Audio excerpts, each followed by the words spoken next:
Bismillah wa salatu wa salam ala Rasulillah. I received an email, and it's been brought, it's been bringing this question again and again about music. Is it halal or haram in Islam? And then what I've done, that I answered this email that, again, this is my answer, and this is to begin with. There is no sound evidence to say that music is haram in Islam. Again, this is very accurate statement. Again, as a worker, this is my specialist, which is hadith, and judging upon hadith. I've been judging in my MA research the book of Nu'aym Muhammad al-Mirwazi, who passed away 228,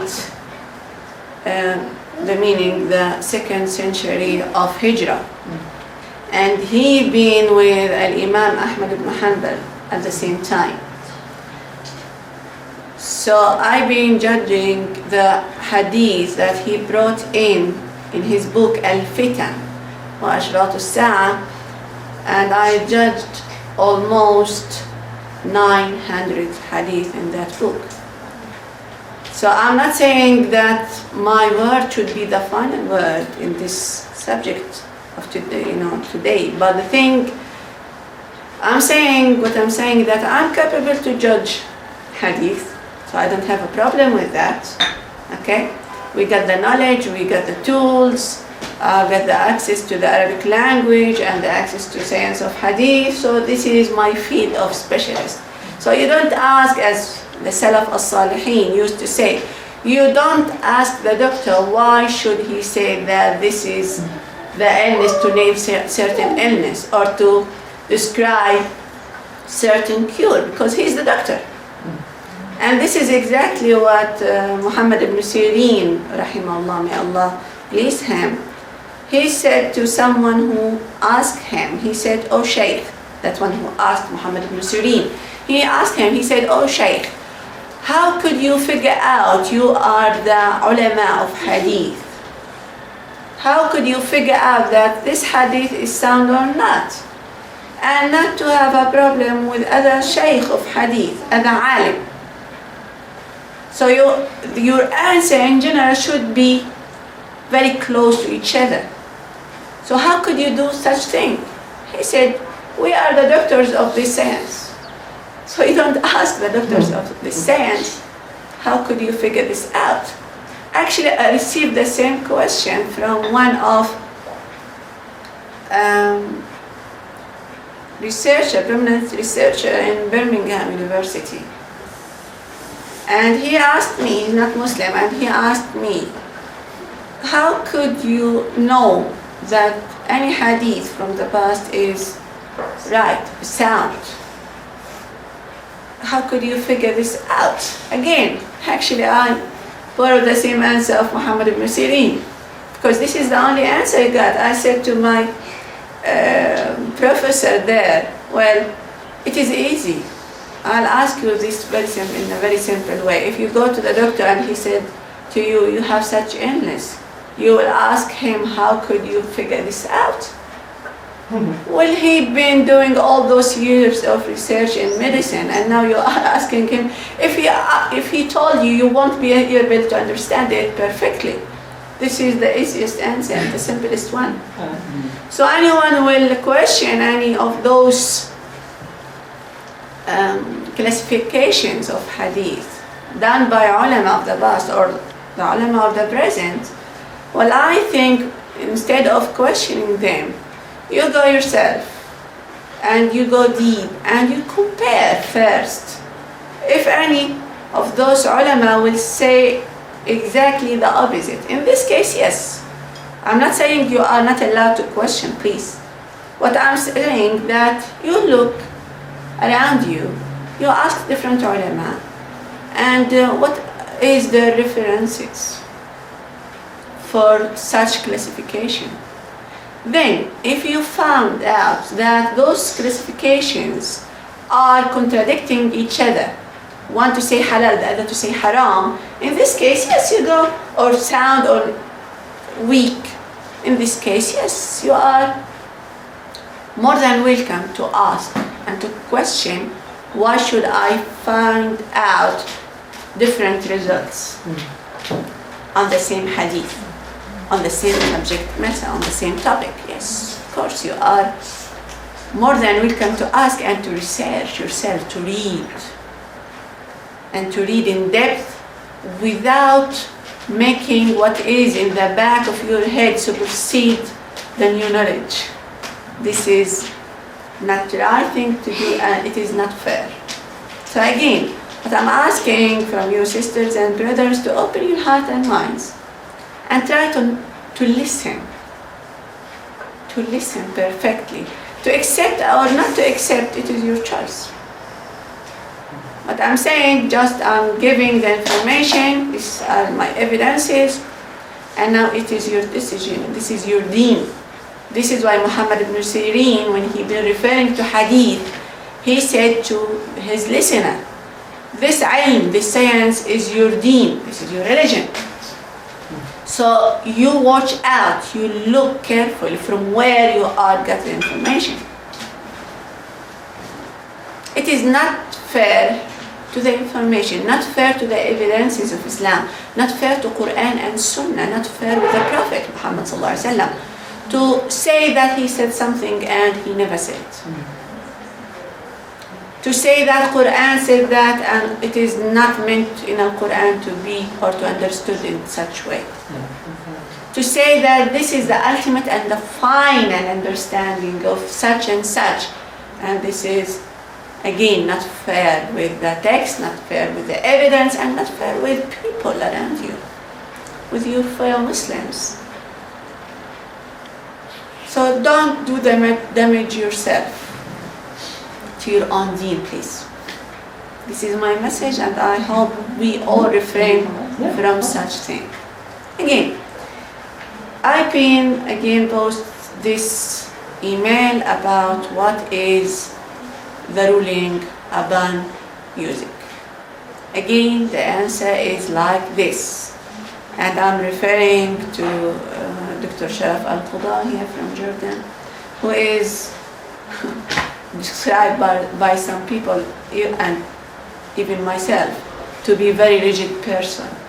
I'm not saying rigid in very negative matter, but what I'm saying, we have all to be rigid about this, that he won't say yes for something as long as he has some suspicious about it, that it may be haram.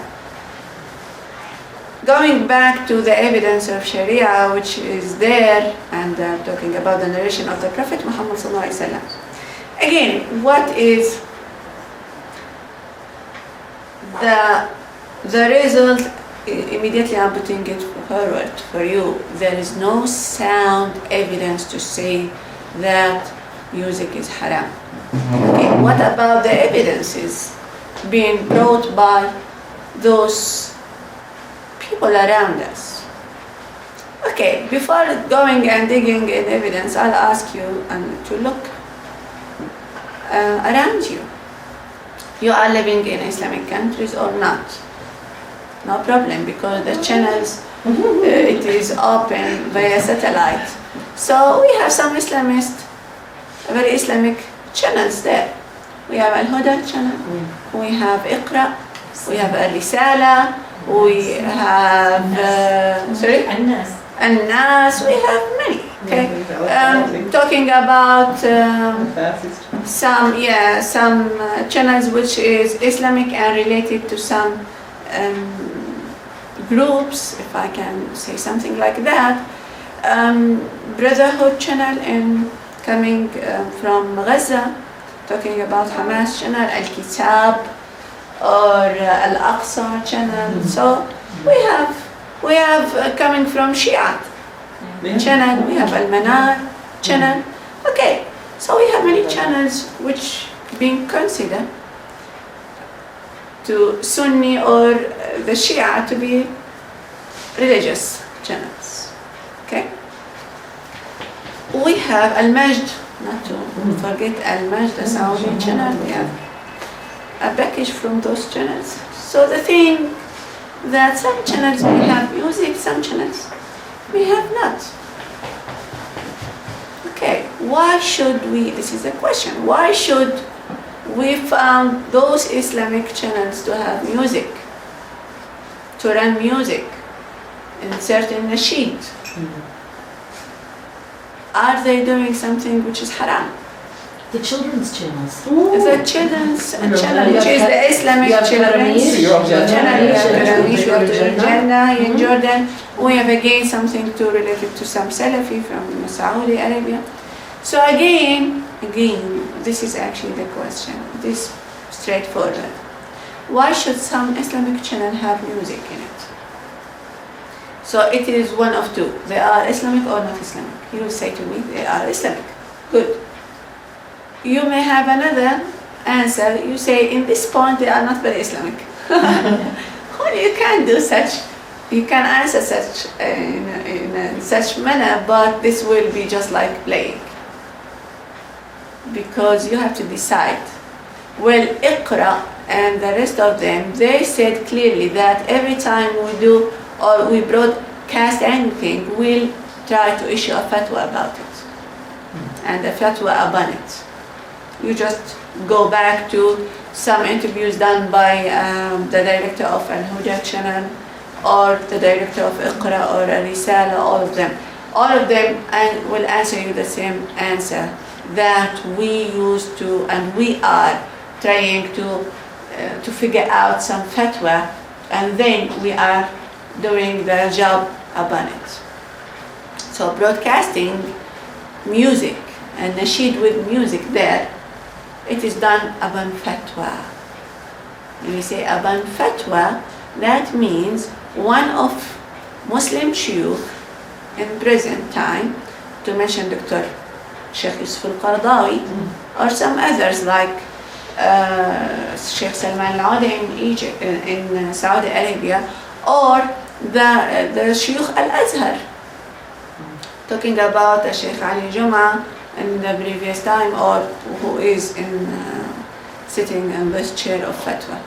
The meaning, those ulama of the present time, and they are Muslims, and they are proper Muslims, and they issued fatwa that this music is not haram. When it is with proper words, just to be precise on this point, music adding proper words, we don't have a problem at all. Proper words, which is not in contrast with Islam, which is not leading to misguidance, which is not leading to improper manners in Islam, which is not seducing Muslim girls and Muslim boys. Okay. So it's not the music itself, And it's the words. hang on. So by saying that, exactly, you are right. By saying that, I'm saying that those ulama in our present time differ between music with nasty words and music with proper words. Okay? So the problem, yes, it lies in the words. What kind of words I'm broadcasting. Whether it will be with music or not. Okay? Music, it is the extra tool that I'm soothing the words to people. This is the job of music, to make people accept the words and to be keen with hearing such words in different tune. Yeah? So again, what are the evidences? Some people, so what I'm saying, straightforward, some people in the past and in the present accept music, and some people in the past and in the present refused music. Some of them, the first party says that this is mubah, it is not haram. This is the meaning of not haram, it is permissible. It is halal, it is mubah. And the other party will say, no, this is haram. Okay? And it is easy for you actually to go via internet. If you are fond with some nasheed, it will be represented to you, and you have the choice to choose it with music or without music. Mute the music. Yeah, you can choose any of them.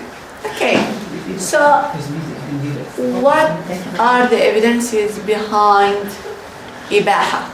Well, you don't need any evidence to say this is ibaha, because in Islam we have this ruling. It is just like the golden statement in Islam, that al-aslu fil ashya al-ibaha. So al-aslu fil ashya al-ibaha. The meaning, the translation, in principle in Islam, in principle, everything is permissible. Now, the rest of this saying, the rest of this ruling, to say إلا إذا ورد النص بتحريمه, unless, so it is permissible unless you find a clear text which says it is haram. So to treat anything in your life and you don't have the information yet, so it is permissible to you, unless you figure out that there is an evidence to say clearly it is haram. Clearly. Because if it is fake, so it is to accept two opinion about it. But if it is clear, so it should be something that you have to accept, and your reason should not interfere in it, because it is clear. So according to Ibn Taymiyyah rahimahullah, and I'm referring to Ibn Taymiyyah here and to his disciple Ibn Qayyim al-Jawziyah, he said that our Sharia won't contradict with al-aql al-sahih wa al-nass al-sarih, and the other way around, al-nass al-sarih wa al-aql al-sahih. The meaning that our Sharia won't contradict with sound reason and al-aql al-sahih, this is sound reason, and nass al-sarih, a clear text. So our Sharia take and actually depend on those two things in building any or bringing out or giving any ruling in Islam. Okay? Yes, question. Does this mean that the evidence that they always use for haram music is not da'if anymore? Because they put like specifications, Yes. that the one you blow and the one that has strings. Well, yes, I know what you are referring to, and we are going to this area now. What I'm saying, in general, this is my methodology. I don't like to answer straightforward, to say halal and haram. By doing that, I'm playing the same game. By doing that, I'm shut the door in front of your eyes and minds, and not to think. In Islam, we have Islamic jurisprudence. The science of Islamic jurisprudence, which I rely upon as a methodology, is to represent the method how you should treat the text. So those ulama came out with certain what we call qaida. Qaida means statements that you build upon. Okay? The qaida for tajweed, for example. Exactly. So those qaida, those qawaid, those rulings, I'm not sure that those statements, it is to take and to build upon. So I started with those statements. That al-aslu fil ashya al-ibaha. So in principle, whether you'll be asked about music or anything else, the first thing that you have to understand, you should not say to anything is haram unless you have an evidence clear and sound. Because the Prophet Muhammad sallallahu alaihi wasallam, he said The one who say haram for something halal in Islam is equal to someone who said this is haram while it is halal, in both ways. So to say I'll be pious, more pious if I say this is haram while it is mubah, while this is permissible in Islam, you are not a pious person. You are breaking the line, because this is halal and haram. This is our Lord, this is our Creator job. It is not to me, not to you. Yes, please. I was always told that as a Muslim, you shouldn't take an action unless you know the ruling. Meaning, for instance, riding in a taxi. I shouldn't get into a taxi as a Muslimah unless I know what the ruling is. Is it mubah? Is it, haram? Is it halal? Is it makruh? Whatever. What's the ruling for me to ride in a taxi? This is just an example. Well, the very quick answer again, I love my Prophet Muhammad sallallahu alaihi wasallam. I love him. He says that الإثم ما حاك في صدرك وخشيت أن يطلع عليه الناس. The translation, that anything is, you feel that it is wrong. Just you feel, you feel numb. There is something wrong about it. Okay? So this is, we call in Islam al-ithmu. This is misdoing. Okay? So what is the description of the misdoing? I don't know the ruling. So what is the misdoing? How can I figure that this is misdoing or not? Or how could I even build some suspicious about anything? Okay, some doubts. So if you doubt it, which is ما حاك في صدرك, you feel that you are not comfortable with. ما حاك في صدرك, this is the exact translation. You feel numb. حاك في صدرك, you feel that you are not comfortable enough. Your heart is not, in peace, not calm. You feel that there is something wrong, but I can't even, touch it. But I feel there is something wrong. This is ما حاك في صدرك. وخشيت أن يطلع عليه الناس, that you feel that some people see you in such action, in such situation. So this is the other thing, that you feel, you won't feel comfortable if anybody see you in such situation. So two things will tell you that there is something wrong about what you are in. You see? So you don't need alim in Islam. Every time if you want to issue, to issue fatwa about everything. Well, if we'll go in this path, in this case, you want to move a bit from your house. You feel that I'll ask about everything. No. This is why exactly the Prophet Muhammad said as well that it is not something acceptable by the Prophet himself. And Allah won't accept, which is to keep asking questions. Everything I have to ask. For what? To make your life harder? This is not acceptable in Islam. So again, this is what may lead you. This is the description of the Prophet. If you feel, if you feel something in your heart and you are not comfortable enough, subhanallah, this is your guidance. It is in within. So you don't need every single time to ask. Then if you have such feeling, you go and ask. But sometimes our mind is controlled by the tradition.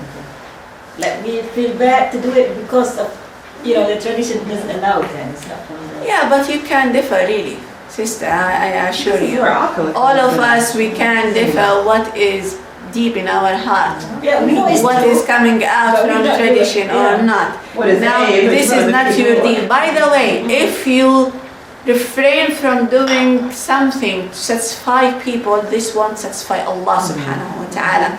Because the Prophet Muhammad sallallahu alayhi wa sallam, he said, من أرضى الناس بسخط الله سخط عليه أسخط عليه الله وأسخط عليه الناس.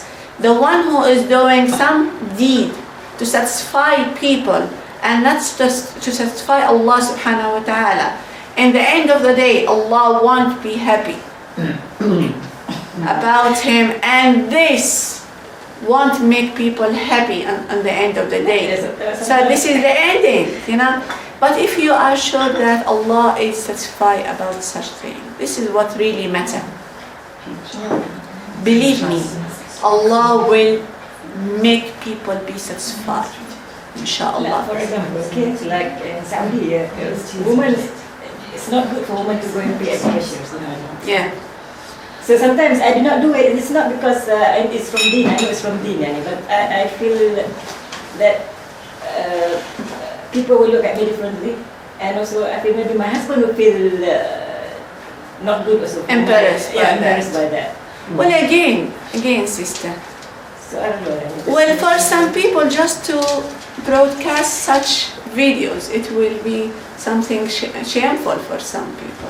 They are there in the Islamic world or every single part of the world, I don't know. But the thing, if we keep doing that, we won't move ever. The same, the first doctor in the West, she done it, so she been breaking the rule of the customs and tradition. Yeah. Okay, so the first woman in Islam who announced La ilaha illallah Muhammad Rasulullah, she was breaking the rules of her community.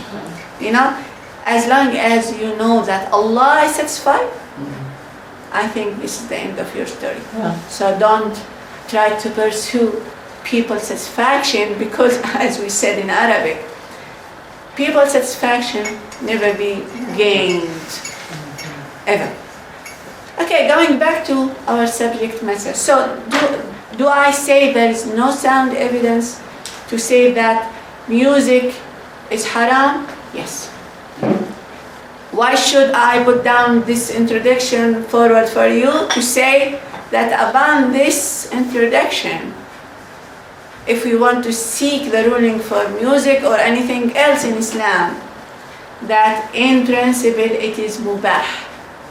So it is not to anyone to say it is haram, the music is haram, unless he or she bring in their evidences. So it is not me who required to ask for evidences to say that it is permissible. Because permissibility does not need an evidence. Yes. This is exactly what I'm saying. Evidence, huh? If you say haram, now you bring your evidence. This is Okay, so now my job it is to go down and to look at the one who say that music is haram, and to look at their evidences. Okay? So what kind of evidences they brought in? They post to me on Reclaiming Women Rights in Islam, some sister, she posted this. And this is exactly the Quranic evidence behind, as they claim, behind saying that music is haram. Now, please, you put this on the tape when sisters want to see this. So I am just explaining it in my words. It is to say that this verse, that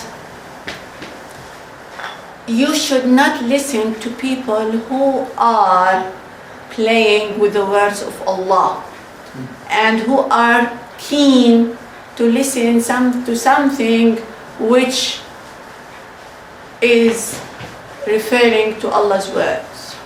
The meaning, some people who entertain, take the entertainment, I hope this is right,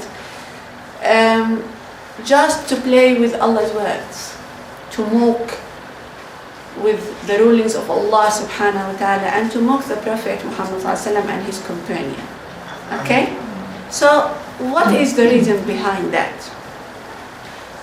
Because every time you want to go to commentary books, you have to look if there is a reason behind the revelation, which we call Asbab al-Nuzul.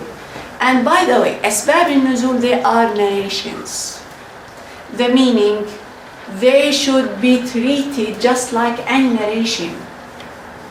We have rules to accept those narrations or to refuse, to be sound or to be weak narrations. We call those narrations Asbab al-Nuzul, the reason for revelation. So it says that some munafiqeen, hypocrites, used to mock, to read some verses of Al-Quran and to play with. So their target, their aim is not to benefit from the verses of Allah. What they are doing, they are mocking upon them. They are just make them funny thing, funny thing to amuse themselves with. And this is what the amuse part of it. And the companions being asked not to sit with such people if they are not taking Allah's word seriously. Okay? So this is exactly the reason behind this revelation. That if you sit with someone who is not respecting your deen, the verses of Allah subhanahu wa ta'ala, don't sit with them. Not only in the days of the Prophet, but even in our days. Not to say some jokes depending on some situation or some narration being related to the Prophet Muhammad sallallahu alayhi wa sallam. Astaghfirullah. This is playing. This is haram. To take Allah's words or His Prophet words or deeds or life to be a material for your joke, this is haram. A material for making a film, this is haram. This is not accepted. So again, this is the reason behind the revelation of this verse, the only verse which been taken as an evidence to say that music is haram. And it's been referred to by lahw al-hadith. So nothing to say music. Yes. They assume in parentheses they put music in. So lahw al-hadith, the meaning, the literate meaning of lahw al-hadith, to the speech of fun and to entertainment, to say such words for just amusing yourself. That's all.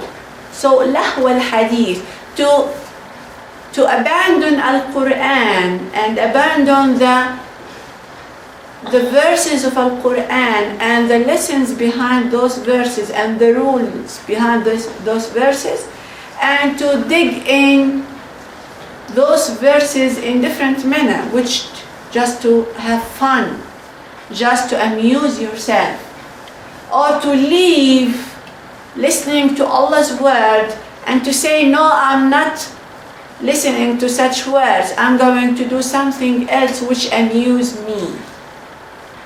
No one said in Islam that Quran it is for amusing yourself.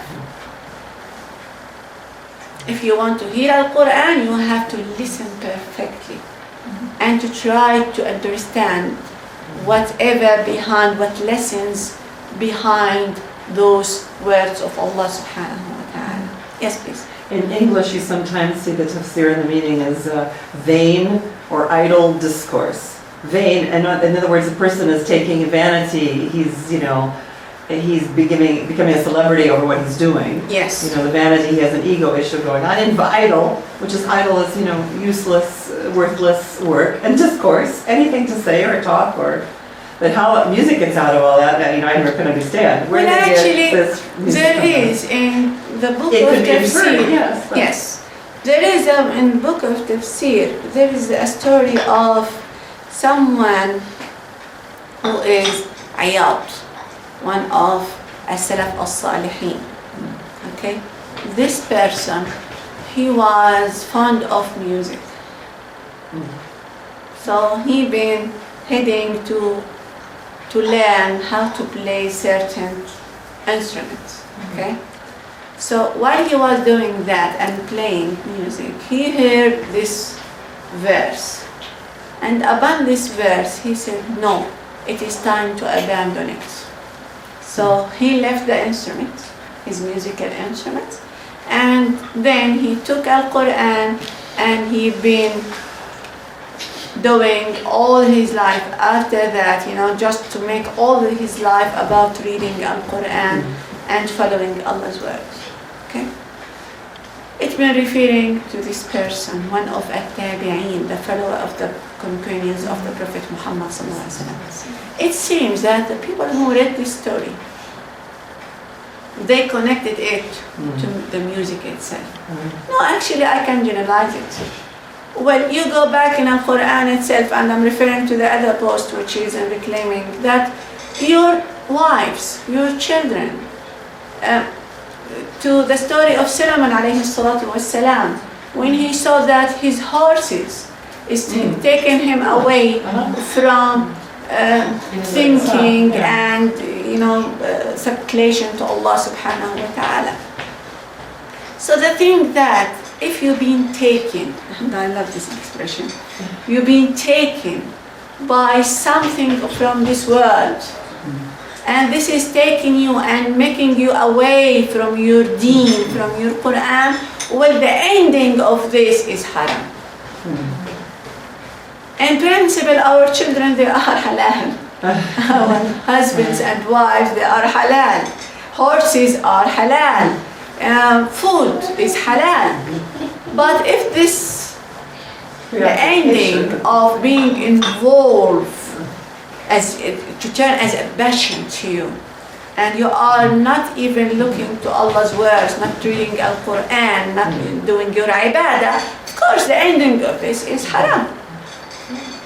That you will be answerable to what did you do with your time? Exactly. Exactly. How did you spend your time? Are you seeking to please Allah and those things? So again, the point here, sister, just by returning to commentary books upon this verse, you will find different interpretations, in depth, telling you different stories, how people will be taken away from the guidance of Allah subhanahu wa ta'ala. Well, you just look around you.